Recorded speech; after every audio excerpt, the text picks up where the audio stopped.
Norte da Itália. Inverno de 1944. O general João Batista Mascarenhas de Moraes, comandante da Força Expedicionária Brasileira, segurava nas mãos um documento que havia chegado algumas horas antes. Era um relatório, com o selo do quartel-general americano. Nele, um general americano, seu superior na hierarquia aliada, havia registrado por escrito o que muitos sussurravam nos corredores, que a FEB era incapaz, que os brasileiros não tinham disposição para o combate real, que eram um fardo para a operação aliada na Itália. Mascarenhas leu o documento até o fim, dobrou o papel e tomou uma decisão que mudaria o rumo da participação brasileira na Segunda Guerra. Esse é um dos episódios mais tensos e menos contados da história militar brasileira. Um confronto entre dois generais, um americano com poder e arrogância, um brasileiro com orgulho e provas, e uma batalha que só um deles poderia vencer. João Batista Mascarenhas de Moraes não havia chegado ao comando da FEB por acidente. Era um militar de carreira com décadas de serviço, reconhecido dentro do Exército Brasileiro pela disciplina, pela inteligência estratégica e por uma característica rara em generais, a capacidade de ouvir seus subordinados antes de tomar decisões. Quando foi designado para comandar a FEB em 1943, Mascarenhas sabia exatamente o que estava em jogo. Não era apenas uma missão militar. Era a reputação do Brasil inteiro. Se a FEB fracassasse na Itália, o Brasil seria visto por décadas como um país incapaz de projetar poder militar. Um país que entrou na guerra, mas não tinha o que mostrar. Mascarenhas carregava esse peso em cada decisão que tomava. E foi exatamente por isso que o que estava escrito naquele documento o atingiu tão fundo.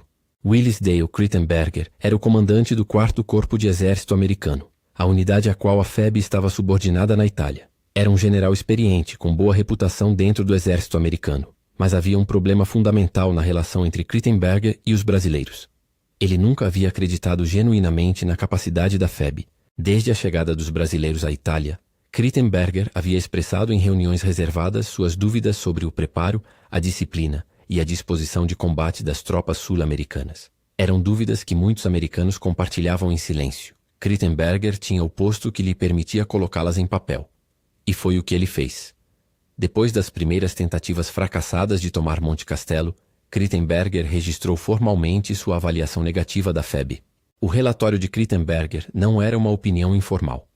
Era um documento oficial, encaminhado pela cadeia de comando aliada que questionava a competência da FEB e sugeria que os brasileiros precisavam de supervisão mais rígida, ou deveriam ser realocados para funções de menor risco. Em linguagem militar, isso era devastador.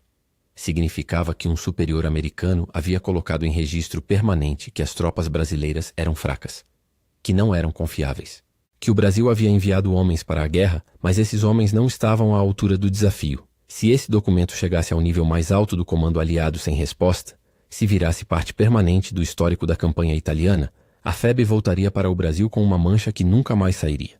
Mascarenhas sabia disso melhor do que ninguém. Mascarenhas tinha opções. Poderia responder diplomaticamente, enviar sua própria correspondência oficial, contestando os pontos levantados por Crittenberger. Poderia escalar para o general Mark Clark, comandante do 5º Exército. Poderia contatar diretamente o governo brasileiro em Brasília e deixar que a disputa virasse questão diplomática. Mascarenhas não fez nada disso. Ele convocou seus oficiais, reuniu os comandantes de regimento e disse algo que os homens presentes naquela sala nunca esqueceram. Não vamos responder com palavras. Vamos responder com resultados. A única forma de silenciar Crittenberger e qualquer outro general americano que duvidasse da FEB era fazer no campo de batalha o que nenhum deles esperava. E Mascarenhas sabia exatamente onde essa resposta precisava acontecer. Monte Castelo já havia resistido a 3 ataques brasileiros. Era exatamente a montanha que Crittenberger havia usado como evidência da incompetência da FEB. 3 tentativas. 3 fracassos. Para o general americano, a prova estava ali, em pedra e neve e sangue brasileiro. Mascarenhas estudou cada detalhe dos 3 ataques anteriores. O que havia falhado? Por que havia falhado? O que os alemães faziam diferente cada vez que os brasileiros avançavam? E descobriu algo que os relatórios anteriores não haviam capturado.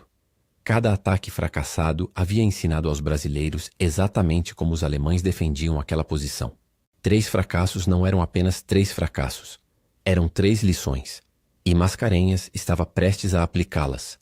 Durante semanas, Mascarenhas reorganizou completamente a abordagem. Primeiro, Artilharia. Os 3 ataques anteriores haviam subestimado a profundidade das posições defensivas alemãs. Desta vez, o bombardeio seria mais longo, mais preciso e coordenado com a aviação aliada. Segundo, infiltração. Em vez de um ataque frontal massivo, que os alemães esperavam e para o qual estavam preparados, Mascarenhas planejou movimentos de flanco simultâneos, forçando os defensores a dividir a atenção. Terceiro, timing. O ataque aconteceria de madrugada com temperatura abaixo de 0. Os soldados brasileiros, homens que haviam crescido num país tropical, lutariam no frio mais intenso que jamais haviam enfrentado. Mascarenhas sabia que estava pedindo muito, mas também sabia que os homens entendiam o que estava em jogo. Não era apenas uma montanha, era a honra do Brasil inteiro. Às 3 da manhã de 21 de fevereiro de 1945, os brasileiros começaram a subir, sem fazer barulho, sem revelar posição. A artilharia havia silenciado os pontos de defesa principais horas antes. A aviação havia cortado as rotas de reforço alemãs. Quando os alemães perceberam que o ataque havia começado, os brasileiros já estavam no meio da montanha. O combate foi brutal. Posição por posição. Trincheira por trincheira. Com granadas, com baionetas, com tudo que tinham. Ao amanhecer, a bandeira do Brasil estava no cume de Monte Castelo, a montanha que havia resistido por meses, que havia sido usada como prova de que os brasileiros não conseguiam. Havia caído para Safed. A notícia da queda de Monte Castelo chegou ao quartel-general do 4º Corpo Americano ainda de manhã cedo. O impacto foi imediato. Monte Castelo era uma posição que havia resistido não apenas aos brasileiros. Antes da FEB chegar à Itália, tropas americanas também haviam tentado e fracassado em posições próximas daquela região. O que os brasileiros haviam feito naquela madrugada não era apenas uma vitória tática. Era uma demonstração de planejamento, coragem e execução que muitos oficiais americanos, em particular os que haviam duvidado, não esperavam. Krittenberger recebeu o relatório em seu gabinete. Não há registro do que ele disse naquele momento. Mas o que ele fez nas semanas seguintes conta a história. Monte Castelo foi apenas o começo. Nas semanas seguintes, a FEB participou de uma série de operações que rasgaram o fronte alemão no setor brasileiro. Montese, em abril de 1945, foi outra vitória decisiva, desta vez com a FEB avançando mais rapidamente do que o cronograma aliado previa, criando uma brecha que outras unidades aproveitaram. E então veio Coléquio, 29 de abril de 1945.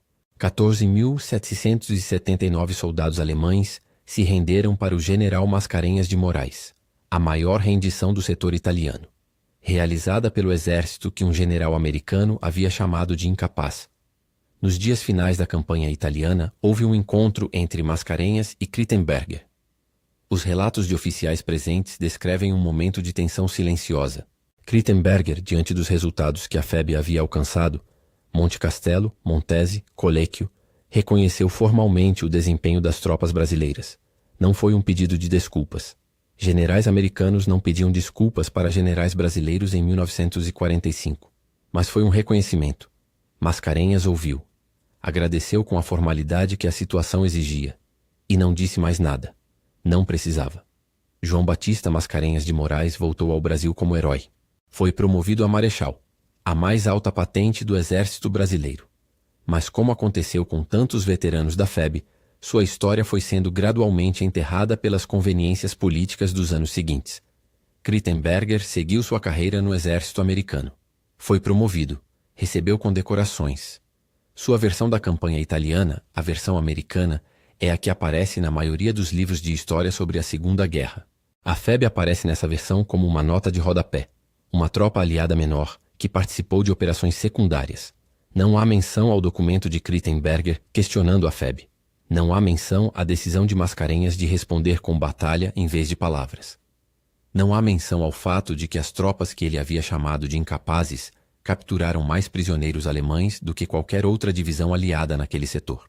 Existe uma frase que Mascarenhas disse após o fim da guerra, quando perguntado sobre sua relação com os aliados americanos na Itália. Ele disse: "Preferimos sempre que os fatos falassem por nós." E os fatos falaram. Eles falaram. Mas quem estava ouvindo? A história de Mascarenhas e da FEB não acaba aqui. Nos próximos vídeos, vamos continuar contando os episódios que ficaram fora dos livros, as histórias que o Brasil viveu nas sombras das grandes potências e que mostram um país muito mais capaz do que a maioria imagina. Se esse vídeo te surpreendeu, compartilha com alguém que precisa conhecer essa história.